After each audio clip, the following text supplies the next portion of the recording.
Presentem el llibre, bé, perdona'm, però estan esperant-me el nou llibre de Rafa Gomar. Rafa, benvingut. Benvingut. Encara que t'esperem, però per què t'han de perdonar? No, sí, això en realitat simplement és el títol de l'últim conte, perquè igual com vaig fer fa temps en el primer llibre de contes que vaig escriure, és el títol de l'últim conte que forma part del llibre. No? Què troba el lector en aquest recull de contes? El lector, jo ja he escrit 53 històries, és a dir, 4 llibres de conte i este és el cinquè, se són 73, 20. Sempre havia fet diversos temes, arguments, però en aquest cas són arguments basats en les relacions personals i familiars, no? Bàsicament. Són relats que has fet per a l'ocasió, tu ja pensaves, perquè hi ha molts escriptors que teniu els contes i en un moment determinat feu el recull, feu la selecció per editar-lo, però hi ha altres que fan els contes per a l'ocasió, per al llibre en concret. Com has treballat en aquest cas? No, jo normalment vaig fent els contes i després sí que en aquest cas he fet, hi ha dues parts. La primera que recull 7 contes i després una segona que es diu Pulsions, que són, diguem, dins d'aquestes relacions personals, efectes immediats, no? Per dir-ho d'alguna manera. Estàs parlant de relacions personals, però quines temàtiques, què poden trobar, de què es parla? Es parla d'amor, es parla de desamor? N'hi ha d'amor, n'hi ha de desamor, n'hi ha amistat, hi ha també relacions entre pares i fills, un pare que s'ha divorciat i s'ha casat amb una dona molt més jove que ell i el fill, les relacions que té en el fill, una relació també entre una dona major que ja és, diguem, àvia amb els seus fills i els seus nets, n'hi ha dues relacions també entre dos joves d'institut, vull dir, hi ha tota una varietat, perquè una de les coses que podria ser característica dels meus llibres és la diversitat absoluta del llibre, no? Perquè no és un llibre de conte com aquells que en el primer conte ja tens l'esperit i això s'allarga fins a l'últim, no? En el meu cas és tot el contrari. El primer conte té una entitat, el segon, però són totalment diferents. Com abordes el procés d'escriptura?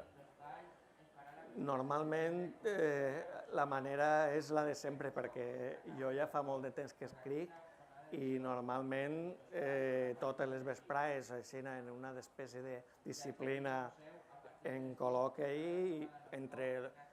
Jo soc un dels escriptors que em posa, diguem, els ulls i l'orella en el carrer, però a més també escric i entre la suma del que sent, el que mire i el que llisc, vaig organitzant i vaig inventant històries per a després escriure-les. Tens el lector en el cap o no? No, en principi no. Normalment no, perquè jo crec que jo he de fer el que jo crec i després el lector, bueno, jo suposo, el que sí que implica en els meus contes també és que el lector tinga un paper important, és a dir, els contes no són narracions breus, sinó són contes en el sentit que el lector ha de posar de la seva part tant el passat o el present. És com si fos un retall de vida, com si fos una fotografia, i aleshores el lector de la fotografia ha de pensar què hi ha al voltant d'això. En la teva literatura, què predomina? La llengua, l'estructura, l'argument? Per a mi el més important és el llenguatge, el tipus de llenguatge, perquè de fet n'hi ha molts personatges que estan descrits més conforme parlen que si feres una descripció física. I després, evidentment, a banda del llenguatge, l'estructura també és important, el ritme, els silencis, el suggeriment, i sobretot m'agrada sacsejar les emocions i el cor del lector. I tot això sumat, si poguera ser un bon mecanisme de rellotgeria que funcionara a la perfecció, seria el que jo dic el meu estil. i aquest estil és el que en caracteritzes normalment. Contes, has abordat també la novel·la en Andròmines, que va ser el 1 d'octubre de l'any 2009, el dietari, la poesia. Com abordes cada vegada un treballs tan diferents? Sempre és literatura i sempre són formes d'expressió, però com ho abordes en cada moment? On te trobes més a gust? Jo em trobo molt a gust perquè poesia en faig, però me l'he deixada de banda fa temps, no?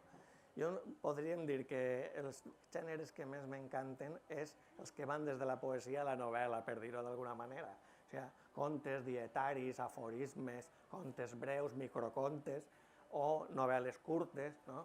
Aquest espai, encara que escric novel·les i no tinc res en contra de la novel·la, jo em trobo molt més a gust en l'espai que està més prop de la poesia que de la novel·la, no?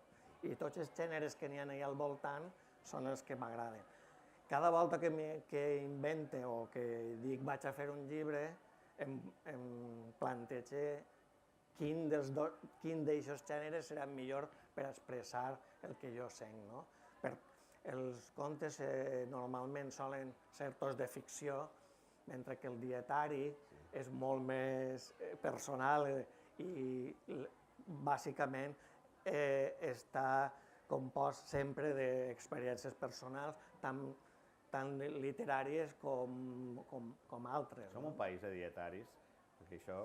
No som un país de dietaris, però sí que som un país possiblement d'ego, de jo, de literatura del jo.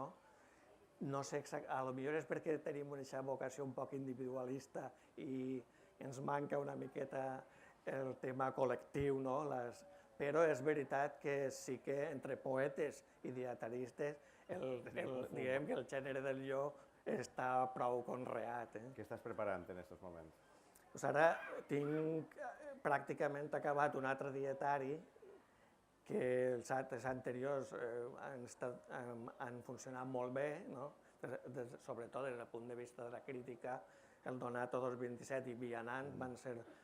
I ara estic acabant pràcticament un altre, que ara el que passa és el problema d'editar, que tu ja saps que això és complicat, i un dietari més encara, perquè precisament aquests tipus de gèneres que a mi m'agraden, després a l'hora d'editar són més complicats, o de guanyar un premi, per exemple, no? Perquè n'hi ha una tendència cap a la novel·la que no hi ha cap a aquest tipus de gèneres, no? I també estic fent més contes i jo crec que no pare, estic ahí, com tots els dies vaig com allò d'aquella frase de canyeta, peixet, així vaig funcionant d'aquesta manera. Bé, Rafa, perdona'm, però estan esperant-te, els lectors. Moltes gràcies per haver compartit aquests moments amb nosaltres i el recull. Rafa Gomar, bé, perdona'm, però estan esperant-me, Editorial 3 i 4. Gràcies a vosaltres.